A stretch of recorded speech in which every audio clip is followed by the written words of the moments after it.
we go. Recording in progress. All right. Whether we like it or not, we're doing this now. Hello, everybody. And we are late to the game today. So we will see how this goes. That's basically why I just decided to hit record. So last time we actually had a couple of different topics. And let me flip over.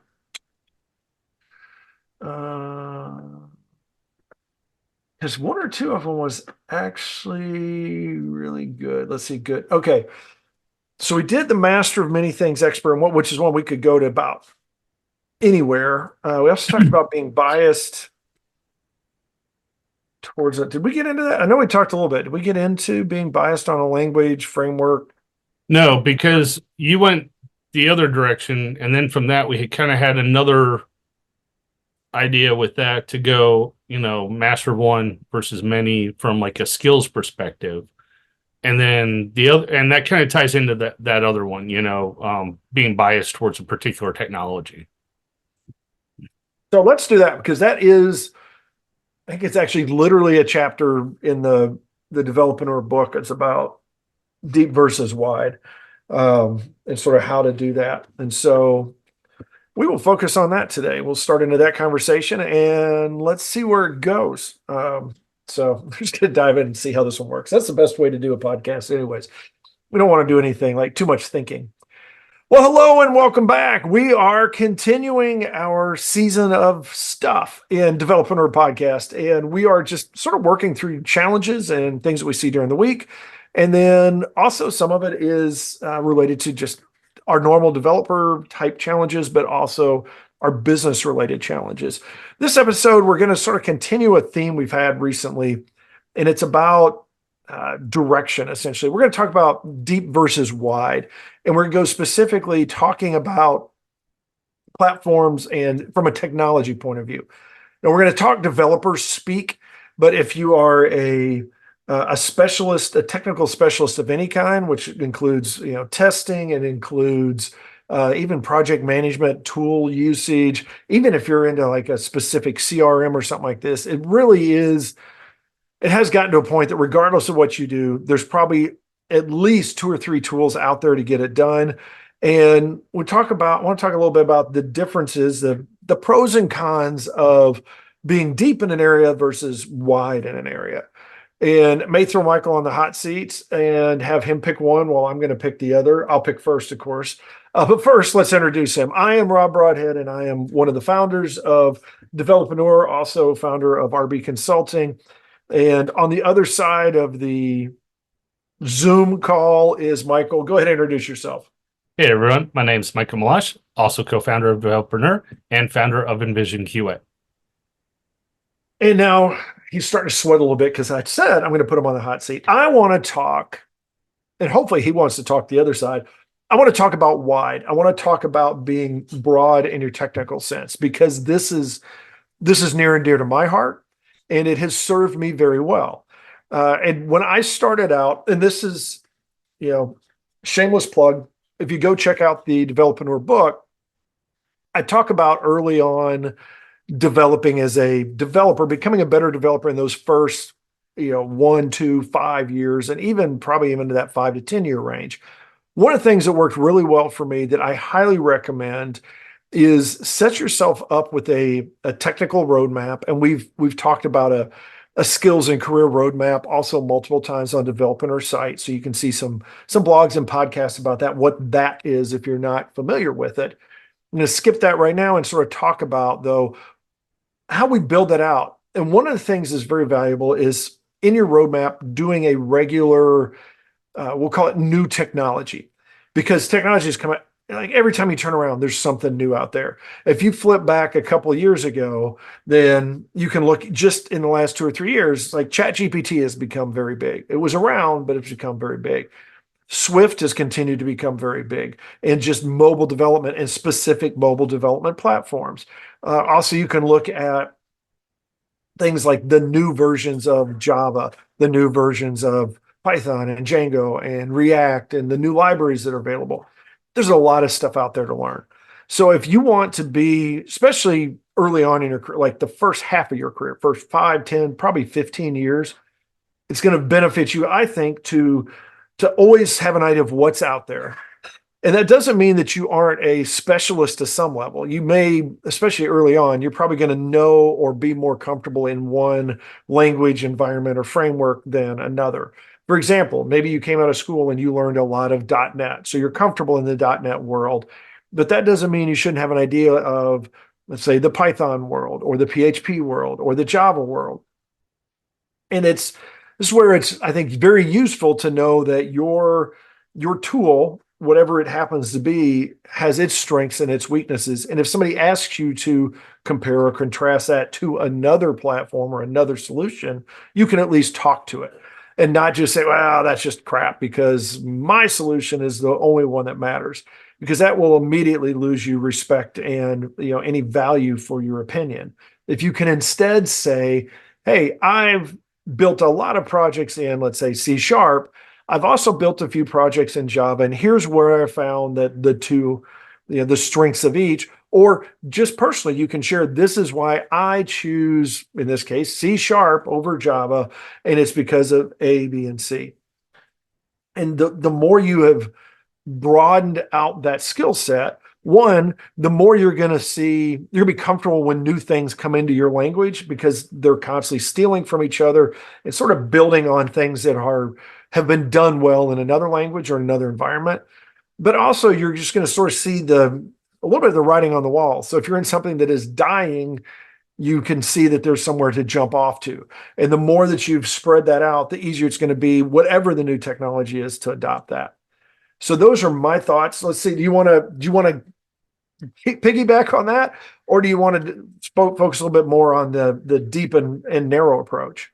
Let me speak a little in addition to that. So one of the things you didn't really touch on, you alluded to with your comparisons there, is one of the things with the different technologies is especially because there's degrees out there and things you can do, there's talk about computer science, there's frameworks. What you tend to find with a lot of different things in software, regardless of the language, is there's a lot of commonality between the syntax. So especially when you're just starting out, figuring out how to build a kitchen sink or hello world app in multiple languages so you can compare the two applications really helps. It really keeps you wide because you can go, oh, okay, here's this in Python. Okay, how do I do this in Java?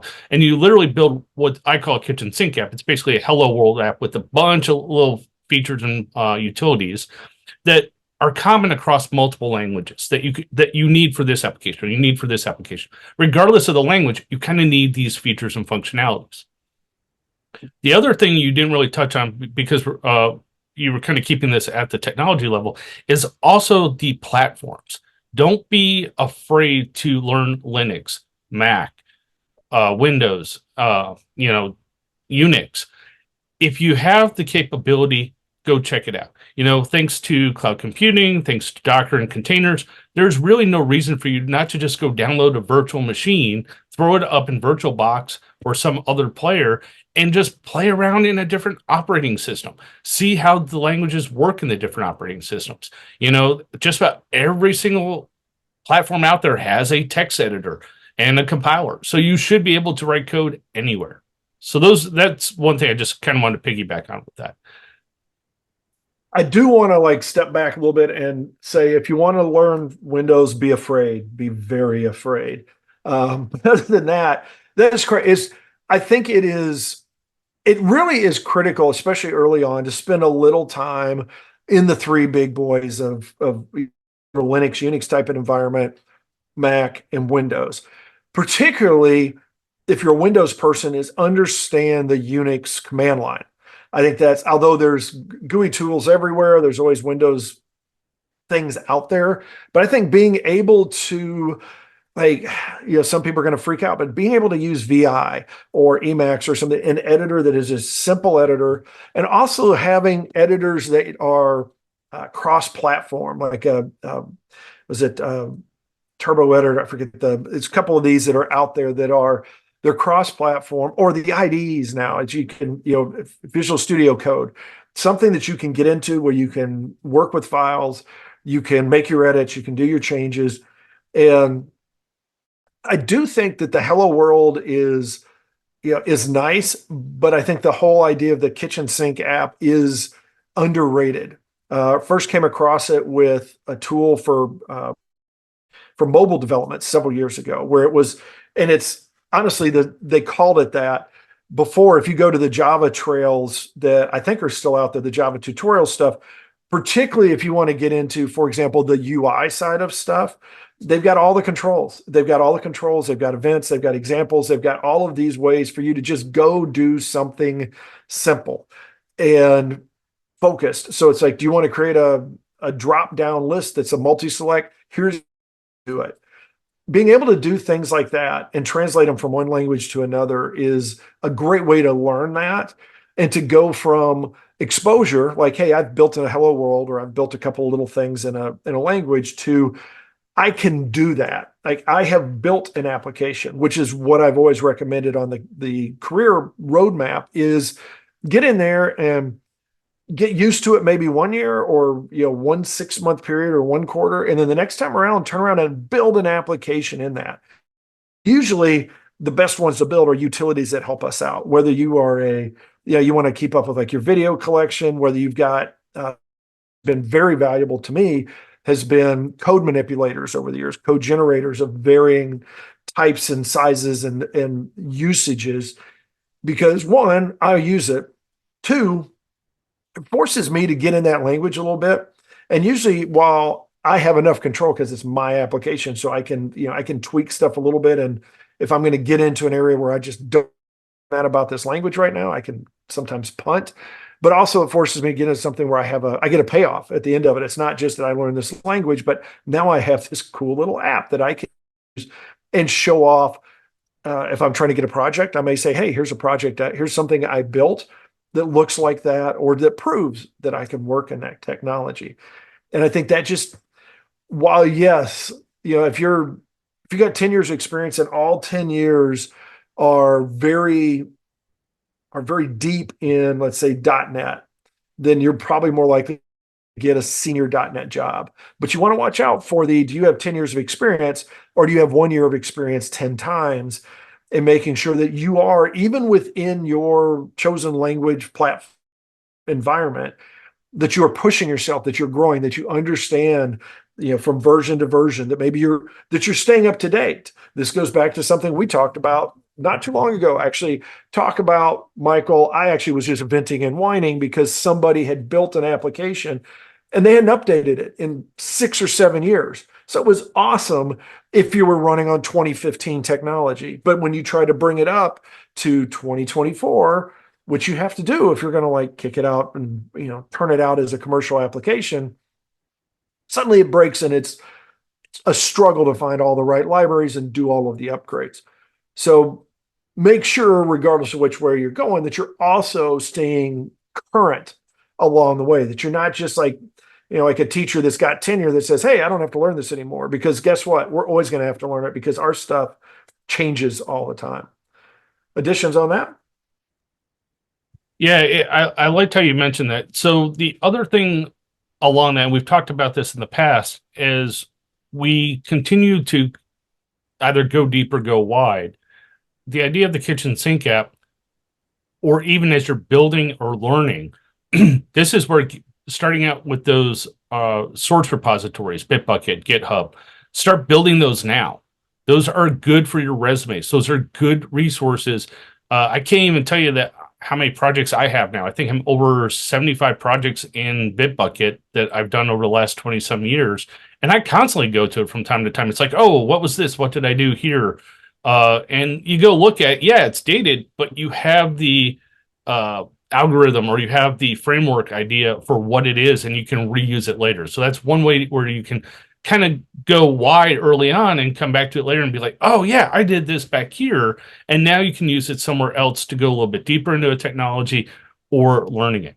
Now, one thing that me and Rob early on, when we first met, a lot of what we were doing, we were constantly having to teach our stuff new stuff. Spring Rue was out at that time. Now Rue's not here anymore. We have Spring Flow. Technologies come and go. Languages come and go.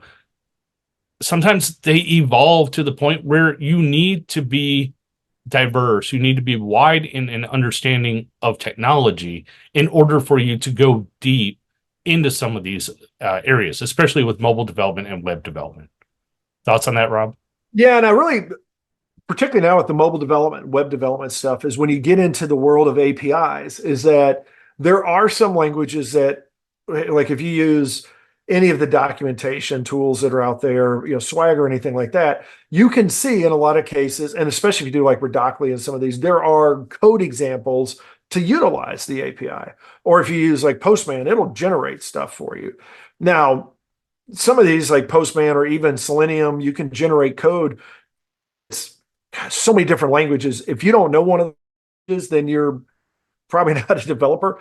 But if you get into more like niche of APIs, you'll find situations where they only have one or two languages that they've got examples in. And so if those don't happen to be your language, it's very helpful to know what those languages are. Now they're typically going to be, there's sort of some standards. So you're probably going to see, usually curl is out there. So you can at least get a curl example. And then between like a Java, JavaScript, Python, PHP, probably one of those is going to have it. I haven't seen as many, but I also live in a different world development wise, but I haven't seen as many .NET C#. But if it's a bigger solution, or if it is a Windows Microsoft shop, then obviously they're more likely to have those kind of languages. But if you're dealing with an API that's mostly Windows stuff and you only know Java and they got .NET solutions, and it may not translate for you. It should, because it's really not going to be that much different. But it's one of those, the more you know that, the more you have had exposure to that language elsewhere, the more likely you'll just dive in and go, oh, this is this example. I can convert it over to my language and I'm off and running. And that actually even works just for if you're doing like a ChatGPT, AI, Google, or anything like that, where you're finding existing solutions. If you see something that's in a different language and you can do that translation, then that's going to help you immensely and really expand your pool of examples that you can work with.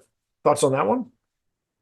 Yeah, it kind of made me think of the whole REST versus SOAP framework anthology, because over the years, remember, SOAP was real heavy early on. Now everything's kind of gone REST with APIs. And then even within that, you have your different languages that are even better at it. It's like, Python's really quick behind the scenes. Java has its complexities, which is good for more complex, more secure systems. It's having like a wide understanding of the different technologies. You can walk in and go, oh, you need an API for X. Well, what kind of systems do you have? And then it's like, oh, Python, or oh, Java. You don't have to stick with what they necessarily have. Now, if they're a pre-built shop and they've got a legacy system or something, sure, you may have to walk in with a little deeper understanding of that language. But having a wide understanding of like REST and SOAP, and knowing where and what situations to use these and what languages are proficient, really helps you kind of, I guess, be diverse in finding those particular jobs or contracts out there. Yeah, I think it's just one of those that the more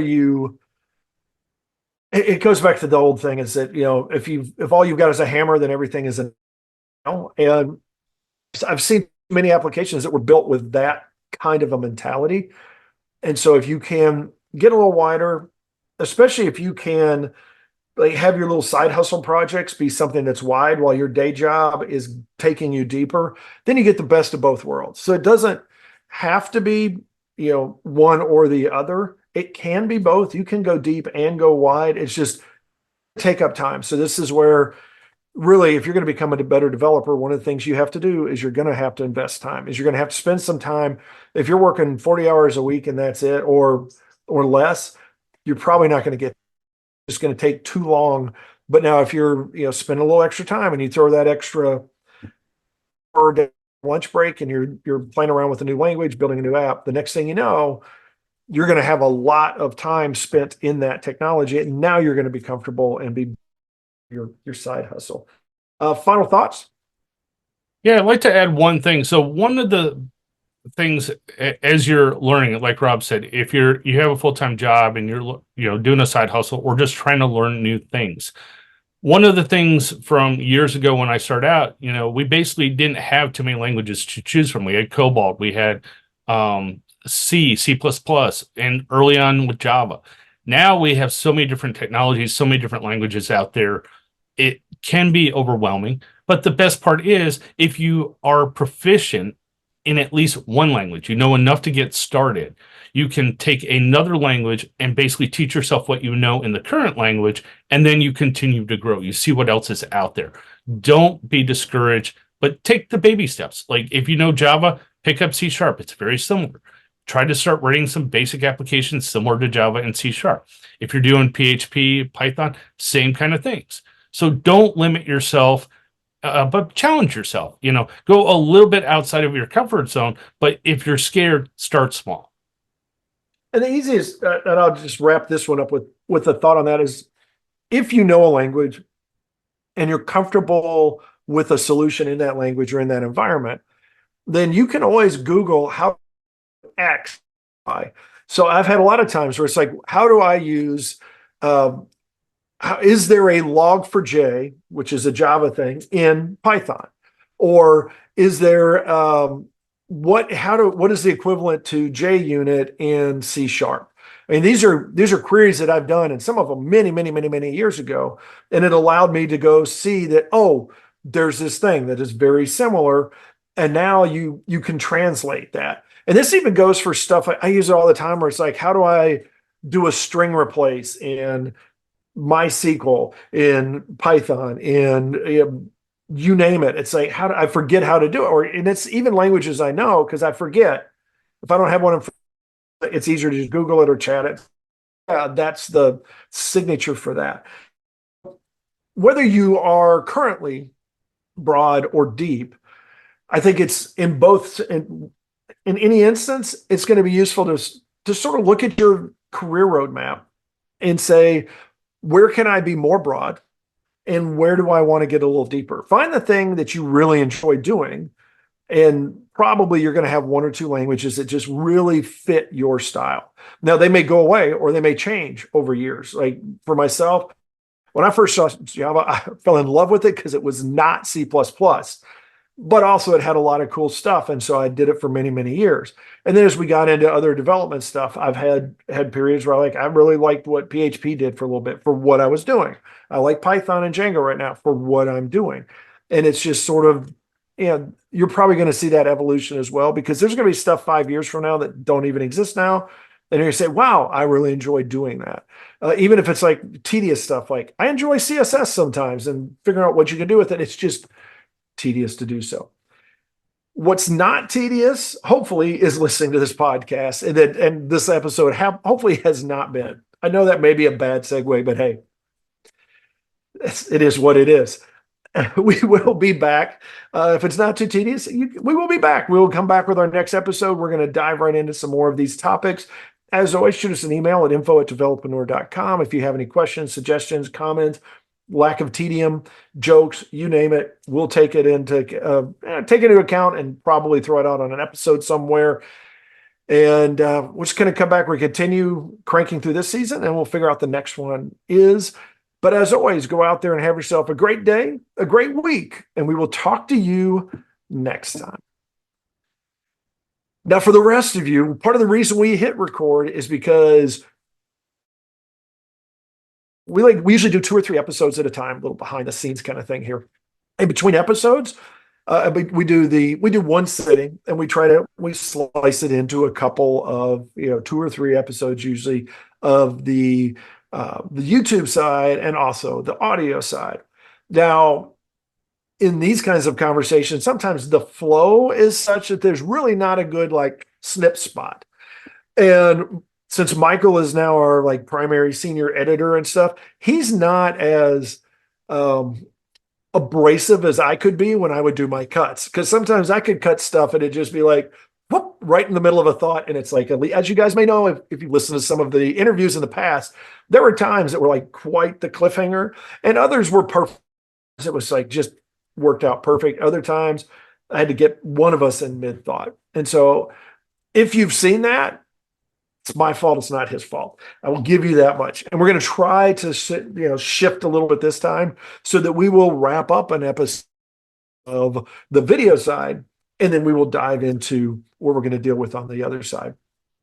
In the idea of the vein of bonus content, was there any like last minute thoughts that we missed that you wanted to throw out there?